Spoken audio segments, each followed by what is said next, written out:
Direito processual penal. Disposições preliminares do Código de Processo Penal. Hello, my friends, concurseiros brutos e não tão violentos. Vamos agora sim abordar as disposições preliminares do Código de Processo Penal, artigo 1º a 3º, que estão em vigência, mas não deixaremos de fazer algumas observações sobre o artigo 3º-A e seguintes, que estão sub júdice do Supremo Tribunal Federal. Por quê?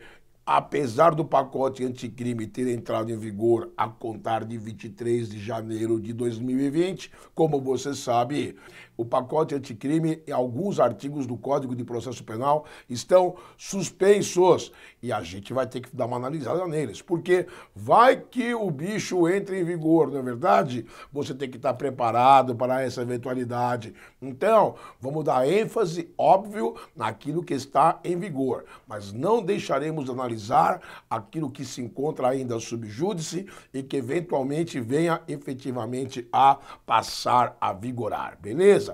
Estou me referindo, repito, aos artigos 3º-A e seguintes das disposições preliminares. Então vem com a gente que você vem bem, garoto, garota. Eita, disposições preliminares do processo penal do Código. Esse artigo 1º a 3º, disposições preliminares, sempre cai em concurso. Pouquinha coisa para estudar e costuma cair. Então vamos lá, verificar do que se trata? Muito bem. Olha lá que beleza. Está lá o artigo 1º das disposições preliminares do Código de Processo Penal. Então, o que ele diz no seu caput?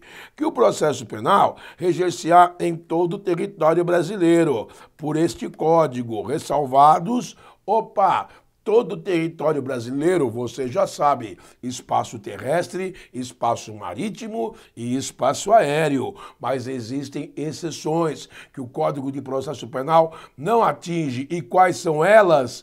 Vejamos. Inciso 1º, tratados, convenções e regras de direito internacional. Lembre-se da Convenção de Viena, que regula o processo penal relacionado à prática de infrações penais perpetradas por diplomatas, embaixadores, cônsules, corpo técnico e respectiva família. Lembrando que o embaixador tem imunidade absoluta. Comete o crime do Brasil, não vai ser julgado aqui não. O cônsul, corpo técnico, família tem imunidade relativa. Comete crime no Brasil, em serviço, não vai ser julgado aqui não. Por quê? Porque o Brasil respeita esses tratados e convenções internacionais. E o mesmo vale para o Brasil no exterior. E tenho dito. Muito bem. Inciso 2º. Não vamos também aplicar o Código de Processo Penal especificamente em quem?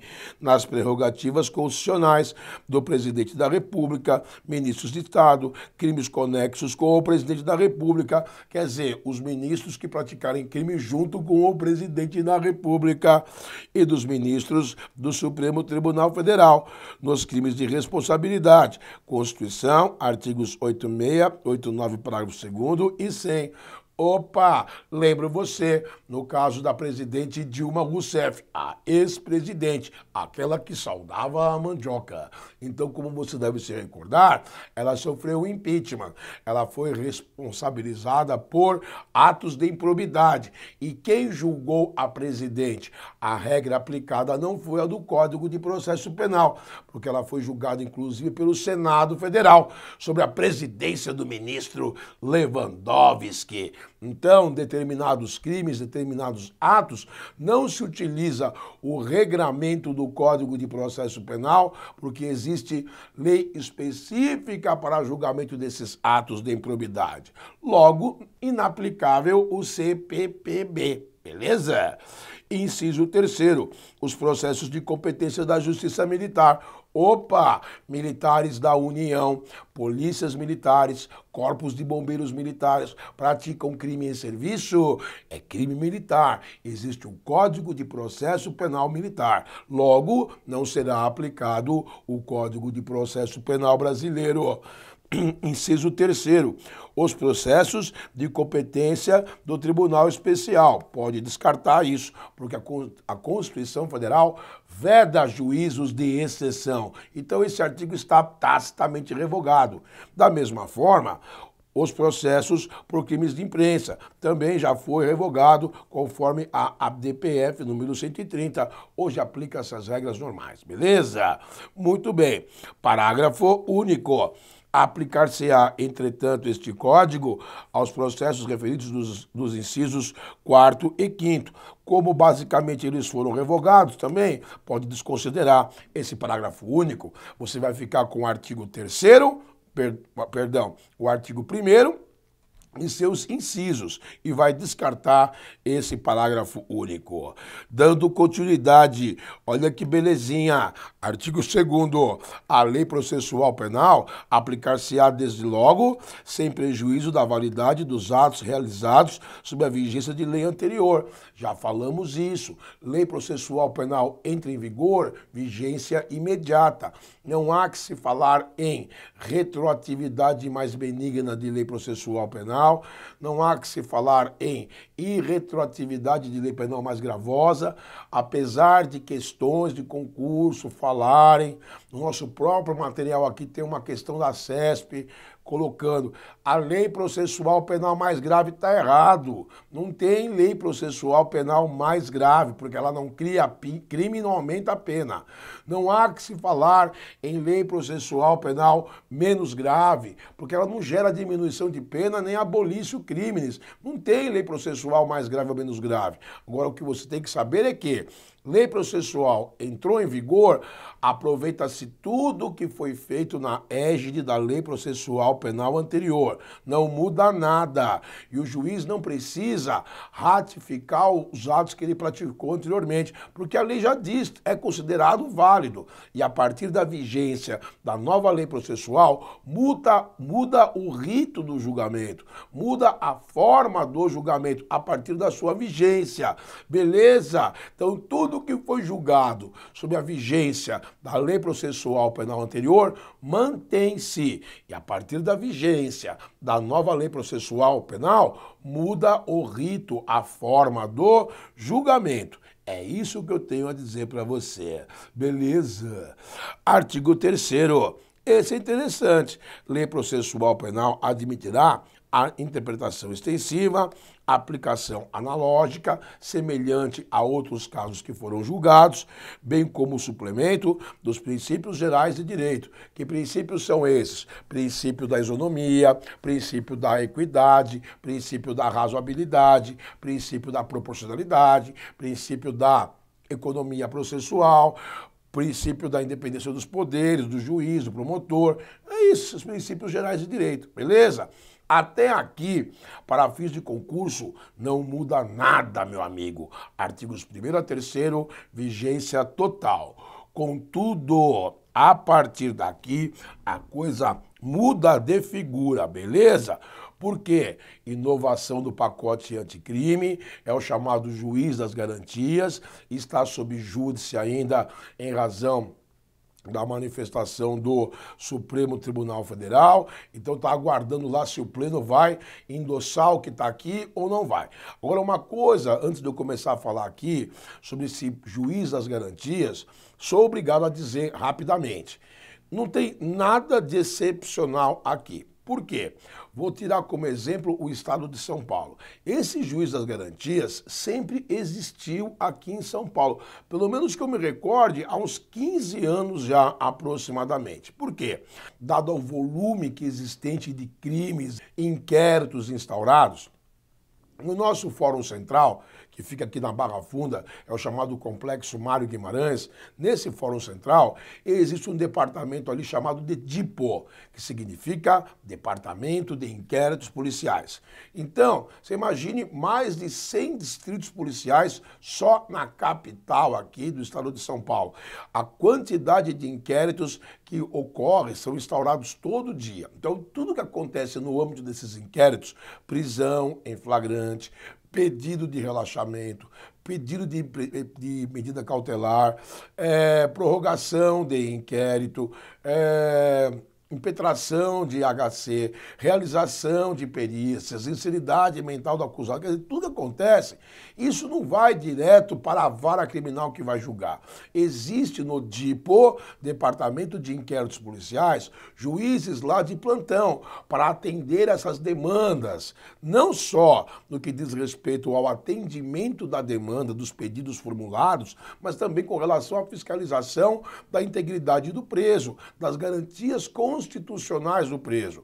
E esse juiz que cuida dessa fase de investigação, não é ele que irá instruir o processo e julgar o processo. Então, o que se cuidou de fazer com esse juízo das garantias que está sob análise do Supremo Tribunal Federal? Distinguir dois juízes.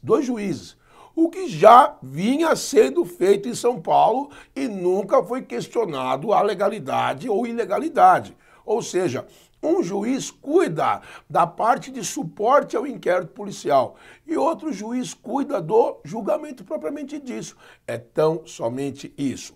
Agora, o grande problema, ao nosso ver, e de outros juristas, é as condições de estabelecer esse tipo de juizado nas demais comarcas do Brasil. Porque São Paulo tem a sua peculiaridade, 14 milhões de habitantes, só na capital do estado, uma grande demanda, um judiciário grande, um grande quadro de escreventes técnicos, oficiais de justiça, a Polícia Civil com 30 mil homens na capital, a Polícia Judiciária, a Polícia Militar com 100 mil homens aqui no estado de São Paulo. Então a estrutura é grande. Agora a pergunta é: outros estados têm condições de criar juízes de garantias? Dá para ter? Se bem que, em São Paulo, a coisa só dá certo na capital, porque no interior do estado não existe essa magnitude do que existe na cidade de São Paulo. Então, esse é o grande problema. Se há condições técnicas, se há condições físicas de se implantar esses juízos em outras capitais do Brasil e cidades. Mas tirando isso, vamos ver do que se trata esse juízo das garantias. Olha lá, artigo 3º-A. Processo penal terá estrutura acusatória. Opa, sistema acusatório significa o quê? A polícia investiga, Ministério Público acusa, juiz julga. O juiz não se envolve na parte investigativa de apuração, exceto naquilo que diz respeito à garantia do investigado. Bom, vedadas a iniciativa do juiz na fase da investigação. Então, o juiz não pode decretar de ofício uma prisão preventiva no inquérito policial, não pode decretar, nunca pôde decretar prisão temporária de ofício na fase do inquérito, é isso. E também é vedada a substituição da atuação probatória do órgão de acusação. Quer dizer, quem acusa é o promotor é custos legis, atua na fase do inquérito e ninguém pode fazer as vezes dele, ponto final, tá bom? Muito bem, artigo 3º-B. O juiz das garantias é responsável pelo controle da legalidade da investigação criminal. É o que falamos, vai cuidar, como já cuida aqui em São Paulo, da fase do inquérito policial. E pela salvaguarda dos direitos individuais, cuja franquia tenha sido reservada à autorização prévia do Poder Judiciário. Porque eventualmente aí o Poder Judiciário expede os mandados de prisão, não é isso? Competindo-lhe especialmente. Então vamos lá. Atribuições dos juízes das garantias. Inciso 1º, receber a comunicação imediata da prisão, nos termos do inciso 62, caput do artigo 5º da Federal. Da Constituição Federal. É isso aí. O juiz tem que ser comunicado imediatamente da prisão de alguém. Quem recebe essa prisão é o juiz das garantias. É o DIPO aqui em São Paulo, não mudou nada. E não comunicar o juiz imediatamente, isso é crime de abuso de autoridade.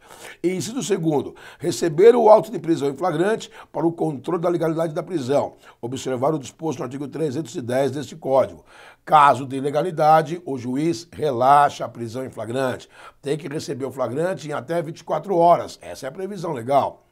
3º, zelar pela observância dos direitos do preso, por onde determinar que seja conduzida a sua presença a qualquer tempo. Gente, que direitos do preso? Integridade física, integridade moral, constituir o advogado, falar com a família, essas coisas aí básicas.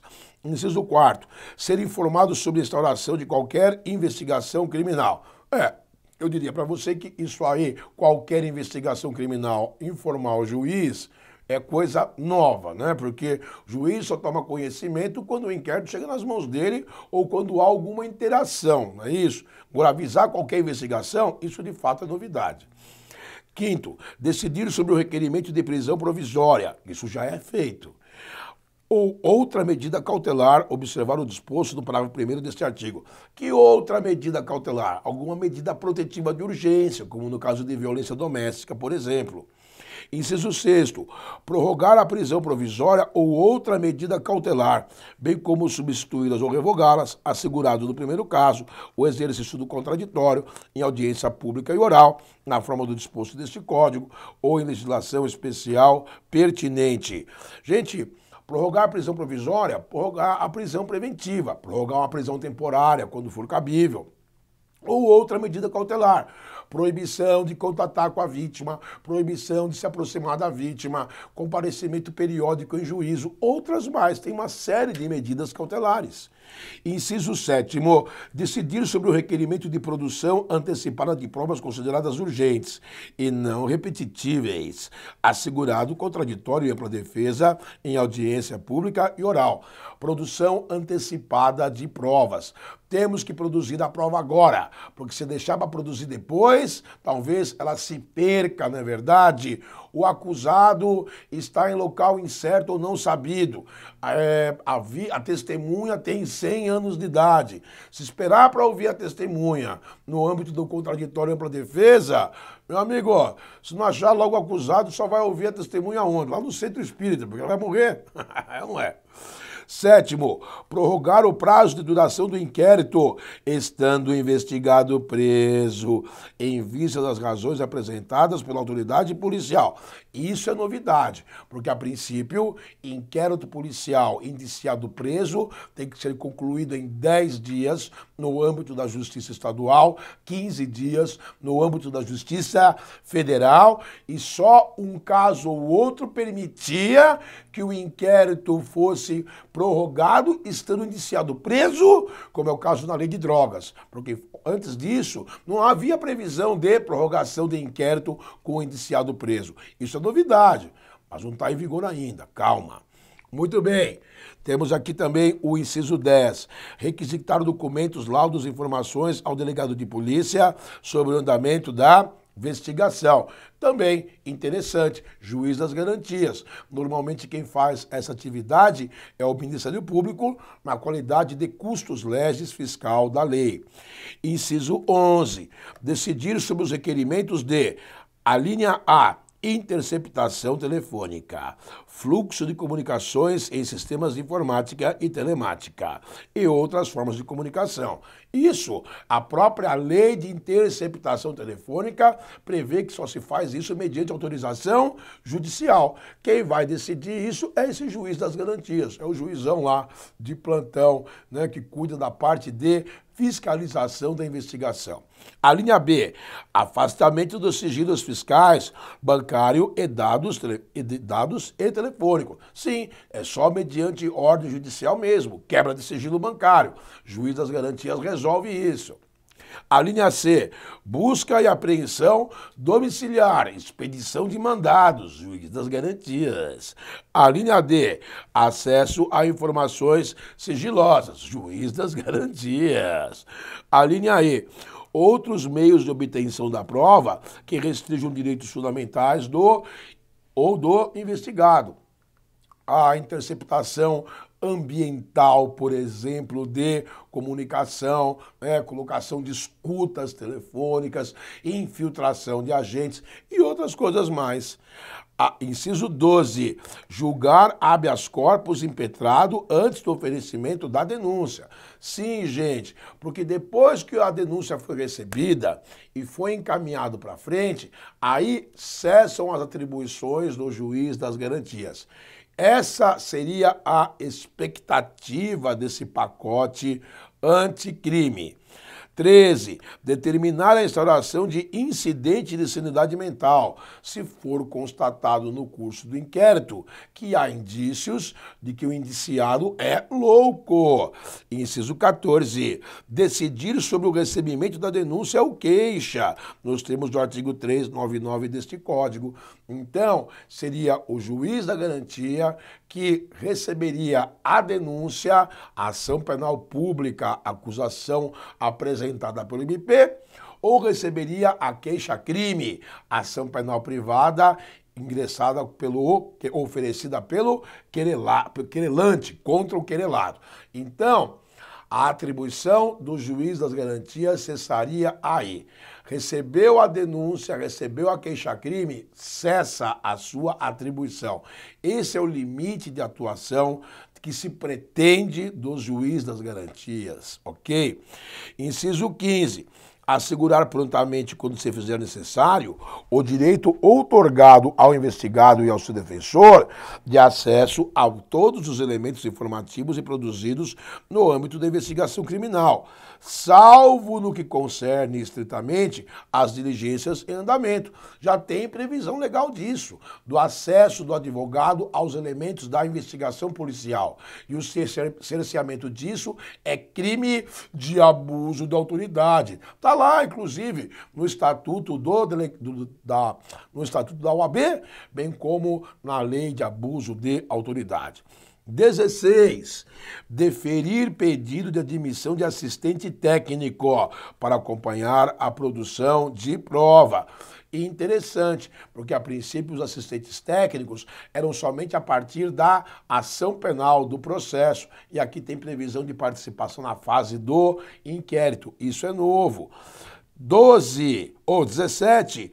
Decidir sobre a homologação de acordo de não persecução penal. Crimes com pena mínima, menor de que 4 anos, não praticados com violência ou grave ameaça, nos termos do artigo 28A, permite que o representante do MP e a defesa, e o acusado, obviamente, entabulem esse acordo de não persecução penal, que faz parte do artigo 28A, e seguintes do Código de Processo Penal, que foi implantado pelo pacote anticrime, esse está em vigor, beleza?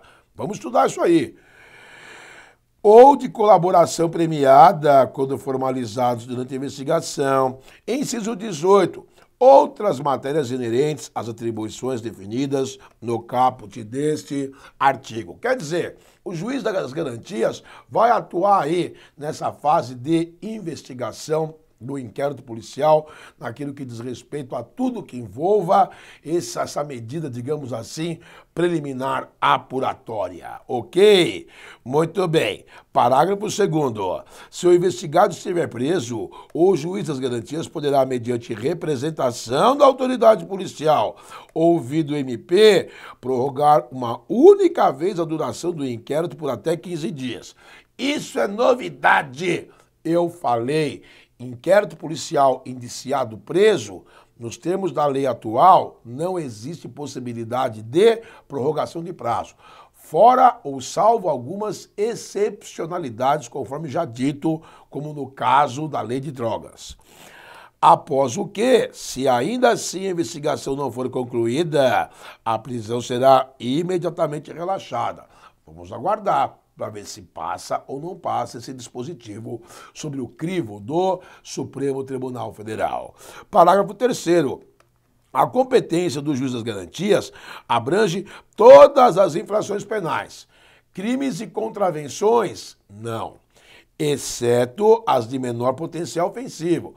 Crimes com pena máxima até 2 anos e as contravenções penais. E cessa com o recebimento da denúncia ou queixa, na forma do artigo 399 deste Código.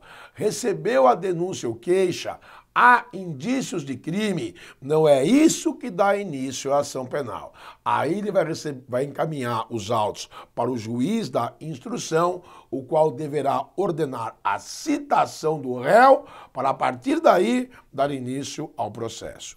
Parágrafo 1º. Recebida a denúncia ou queixa, as questões pendentes decididas pelo juiz As questões pendentes serão decididas pelo juiz da instrução e julgamento.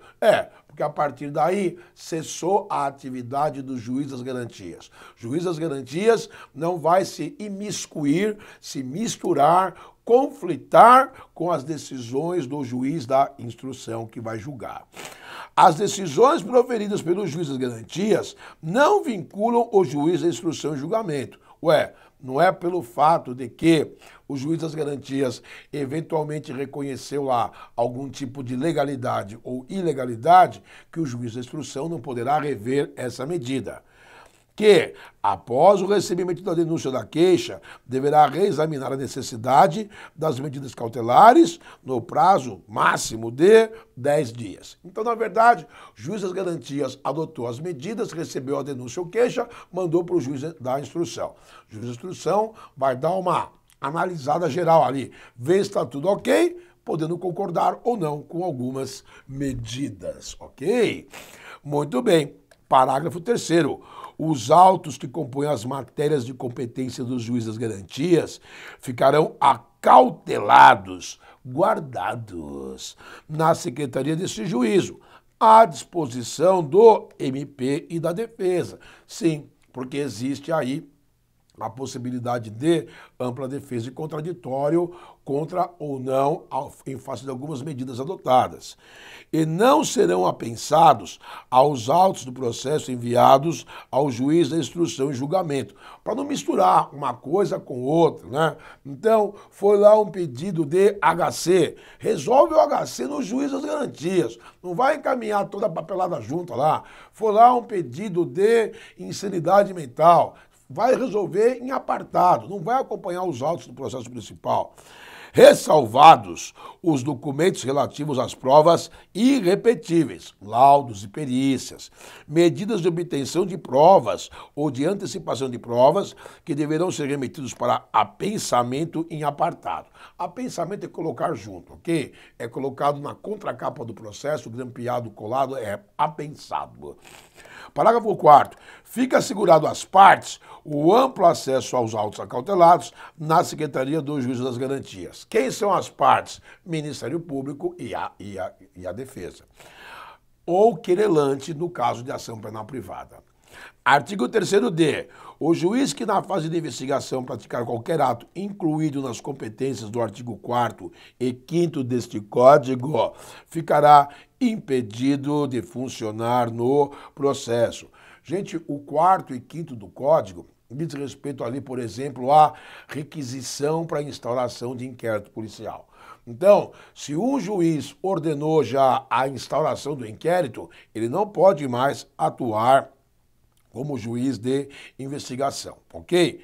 Parágrafo único. Nas comarcas em que funcionar apenas um juiz, os tribunais criarão um sistema de rodízio de magistrados a fim de atender às disposições desse capítulo. Então, esse é o problema técnico, burocrático, que se alega quanto à inviabilidade de assim proceder.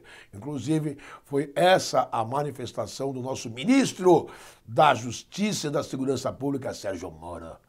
Beleza? Artigo 3º-E. O juiz das garantias será designado conforme as normas de organização judiciária do Estado, União, Distrito Federal. Também está tudo sob júdice aqui, precisa ver se tem condições de fazer isso, você não precisa aparelhar melhor o estado de juízes. 3º-F. O juiz das garantias deverá assegurar o cumprimento das regras para o tratamento dos presos, impedindo o acordo ou ajuste de qualquer autoridade com órgãos da imprensa para explorar a imagem da pessoa submetida, mesmo porque isso configura abuso de autoridade. É um plus a mais aqui, né? Parágrafo único. Por meio de regulamento, as autoridades deverão disciplinar em 180 dias essa implantação aqui do juízo das garantias, o que se tornou assaz inviável. Beleza, força e honra, tamo junto. Lembra você, só demos um pitaco aqui sobre o juiz das garantias para você não ficar assim aparvalhado quando isso entrar em vigor. Com certeza, depois que passar pelo crivo do Supremo Tribunal Federal com relação à constitucionalidade ou inconstitucionalidade total ou parcial de algum desses artigos, a gente vai ter uma atualização sobre a referida questão. Agora, o que nós aqui do Aprova Concursos não podemos deixar passar em claro é você passar aí sem saber o que está acontecendo em termos dos juízos das garantias, notadamente aqui do artigo 3º-A até o artigo 3º-F, ok? Fica a dica, já tem uma noção, até a próxima. Por enquanto, para concursos, artigo 1º a 3º e ponto final. Bem, tem exercício para você fazer aí. Força e honra.